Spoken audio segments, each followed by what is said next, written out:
Değerli şagirdler, abituriyentlər, izləyicilər, ikinci dərsimizdə Hüseyin Zavidin İblis əsərinin ikinci məclisindən, ikinci pərdəsindən başlayacağıq. Birinci pərdə haqqında danışmışdıq, indi keçək ikinci pərdəyə.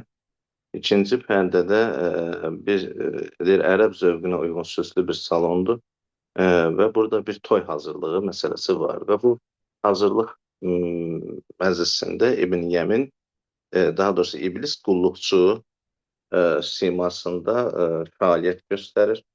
Bu vaxt deməli məclis hazırlanır. İbn Yəmin bir də görür ki, qapıda Vasif və kiçik zabit görünür. Vasif və kiçik zabiti qaytarır İbn Yəmin. Sonra Vasif belə fikirləşir ki, eyb yoxdur. Buradakı toy var. Bilir ki, toydur. Biz toya qonaq kimi gələrik. Məlum olur ki, Vasiflə İbn Yəminin münasibətləri yaxşı imiş. Düzdür, o İbn Yəminə istəmir ki, Rəna qismət olsun, Rənanı özü sevir. Amma İbn Yəminlə əvvəldən dostluğu var, toya özləri gəlirlər. İndi niyyətləri nədir, məqsədləri nədir biz onu bilmirik. Sonradan hadisələr fərqli cəryan elədiyi üçün hər şey Vasif üçün yaxşı qutarır. Onlar toya getmək üçün gedirlər. Bu məqamda Arif gəlib çıxır. Arif içəri girmək istəyir. İblis ona deyir ki, belə ki, içəri girə bilməzsən sən,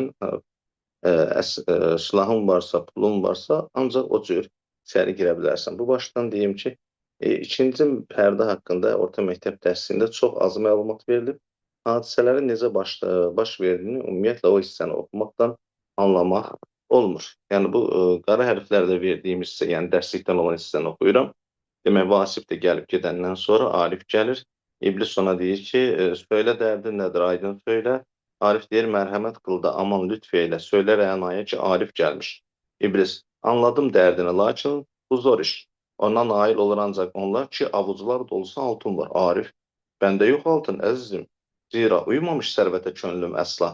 İblis yarım qəhqəhə ilə. Altının yoxsa silahın var ya, bəni öldür də qavuş sonra ona.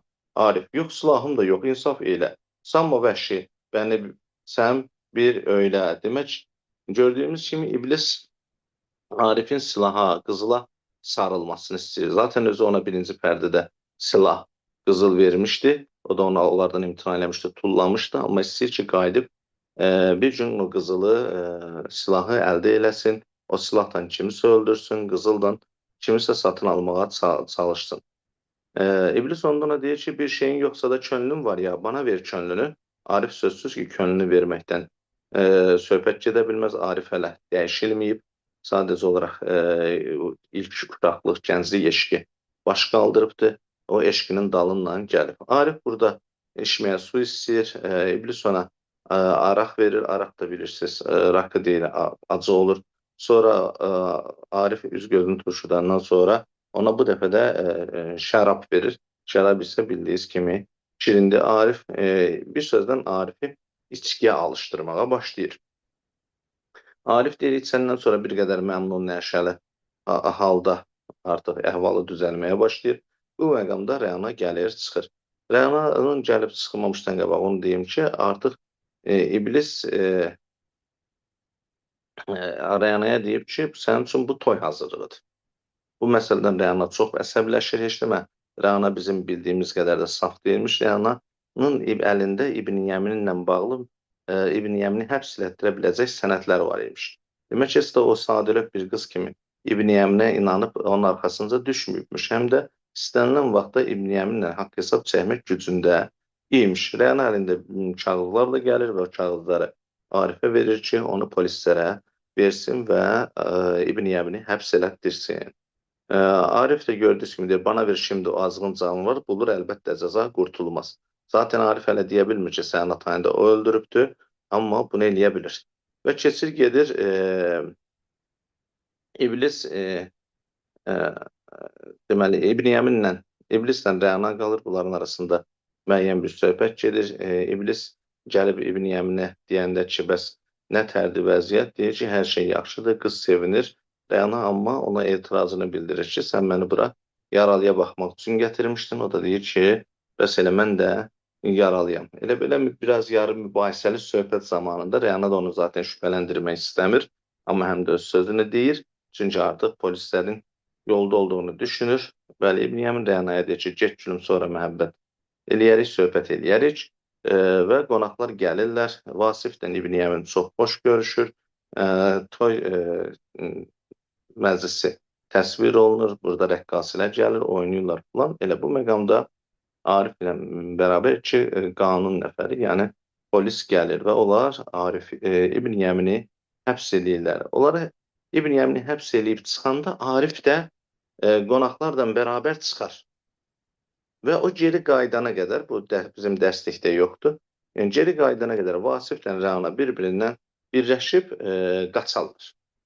Vasif fikirləşir ki, daha bu fürsət bir də ələ düşməz. Zaten Rənadan Vasif də bir-birini tanıyır. Buradan hiss olunur ki, Rəna Vasifin onu sevdiyini bilir və onunla qovuşub getməyə də, yəni birləşib getmək də onu biraz da məmnun eləyir. Vasiflə Rəna gedəndən sonra Arif gəlib çıxır.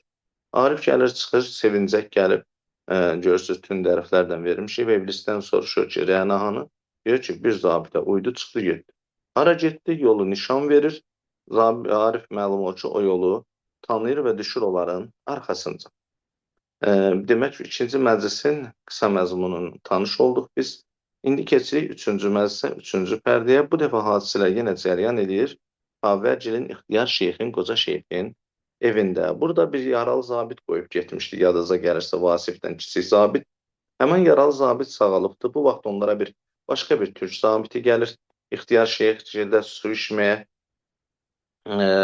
və bu məqamda birinci zabitdən, bu yaralı zabitdən gələn zabit arasında, deməli, yaralı zabitdən bu gələn birinci, ikinci zabit arasında söhbət olur. Bu söhbət məqamında məlum o ki, gələn zabitlər də türkdür və yaralı zabitin ruslar tərəfindən döyüşməsi buna xoş gəlməyibdir. Öz etirazını bildirir ki, heç sən yaxşı iş görməmsən.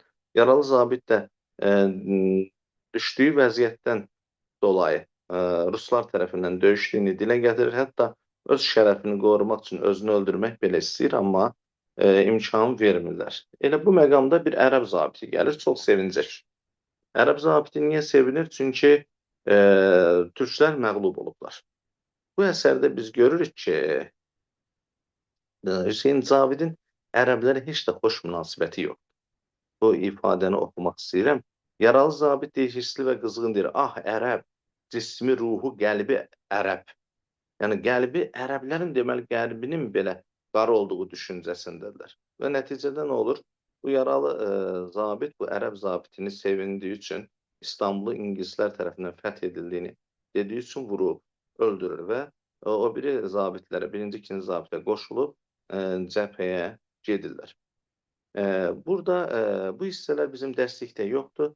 Altından xətt çəkdiyim gördüyünüz bu hissə ki var, bunu mütləq oxumağa ehtiyacımız var bizim. Çünki buralarını oxumadan əsəri başa düşmək çətin olur. Yəni birdən-birə bu hadisələr niyə belə cəryan elədi, bilmək olmur. Ona görə bu hissəni xüsusi olaraq oxuyuram. Və bu sırada Vasif ilə Rəna təlaş içində gəlirlər. Deməli, qaçıblar, gediblər. Bilirik ki, İbn Yəminin evindən getdilər. Amma burada nə qədər müddət keçib biz onu bilənmirik. 5 gün keçib, 3 gün keçib, 10 gün keçib, 1 gün keçib, o bəlli olmur. Deməli, Rəna gəlir, Rəna ilə Vasif deyir, Allah üçün eyləyin inayət, izlər bizi bir yığın fəlakət. Vasif etinasız, yox qorxuya ehtiyac. Rəna, aman dur, tərk et də inadı, olma məğrur. Bax, arkadaşın çocukluğundan bir qurşunu oldu şimdi qurban. Vasif, hər türlü cəzaya razıyam mən. Qorxmam, fəqət elə bir dənidən. Belə məlum olur ki, Vasifin yanındakı kiçik zabit də ölüb.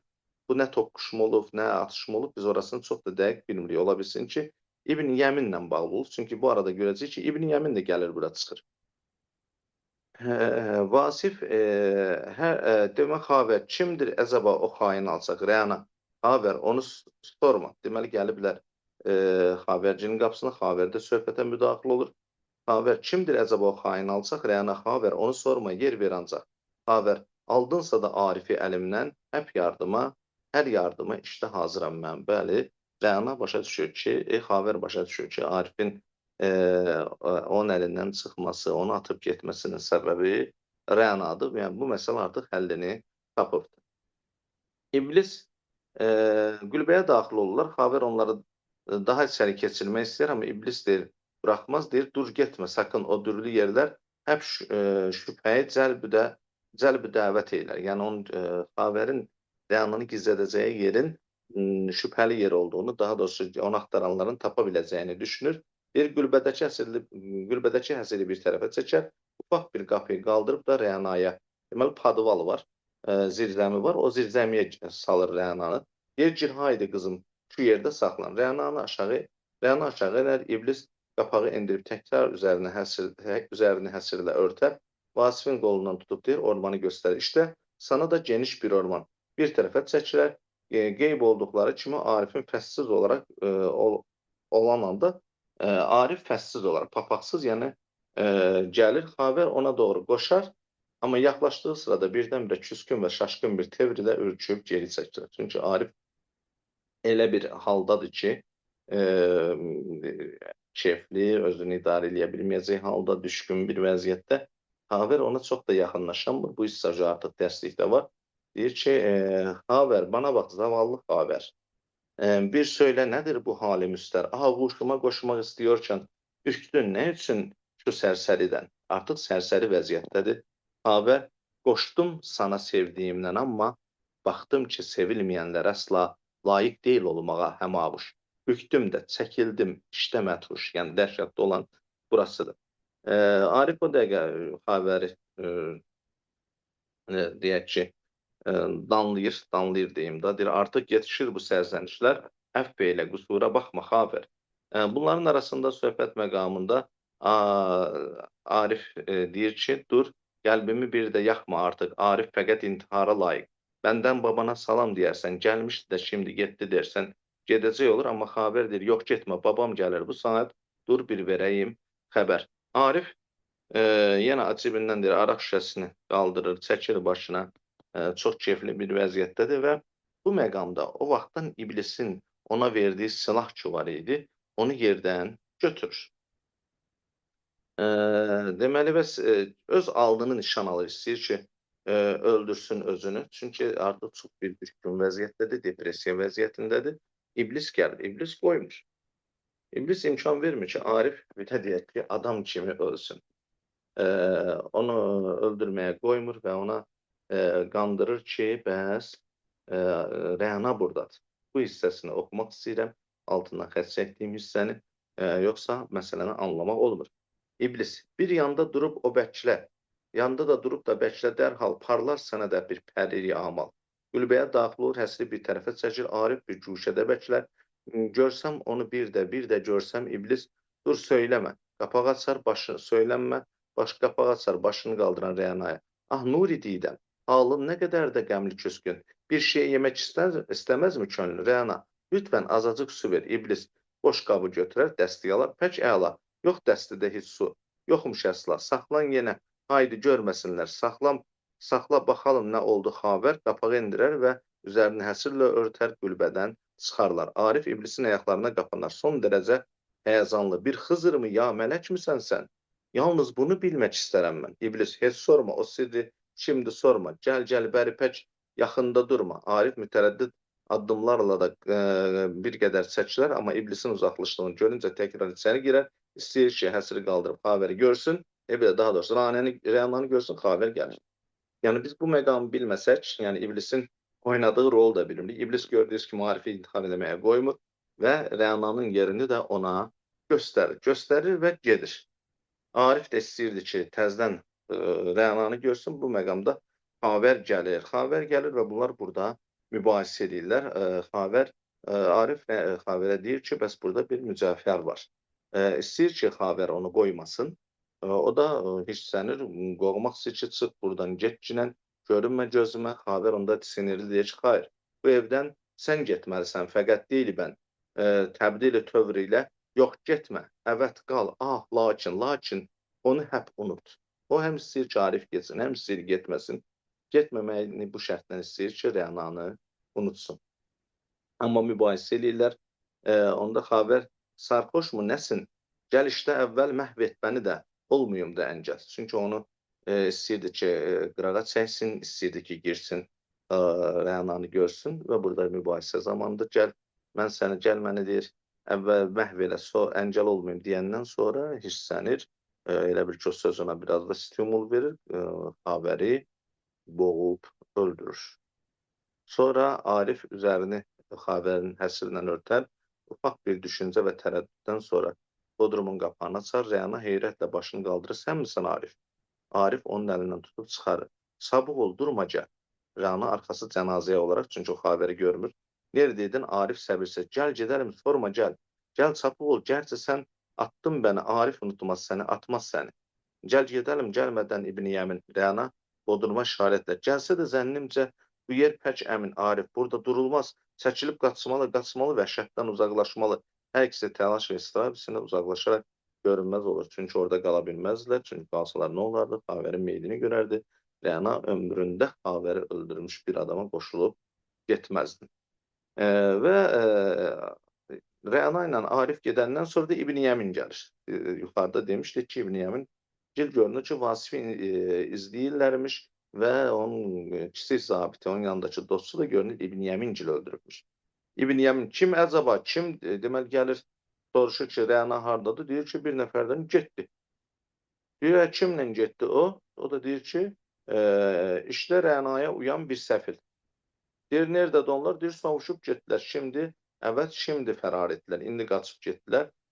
Və bundan sonra ixtiyar gəlir. Xavərin cənazəsini görür. Orada, o nə? Eyvah, nə olmuş ona?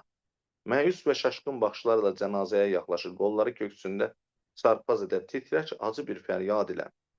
Söylə, aman söylə mələk Xavərim. Kim? Sana kim qıydı? Aman, söylə kim?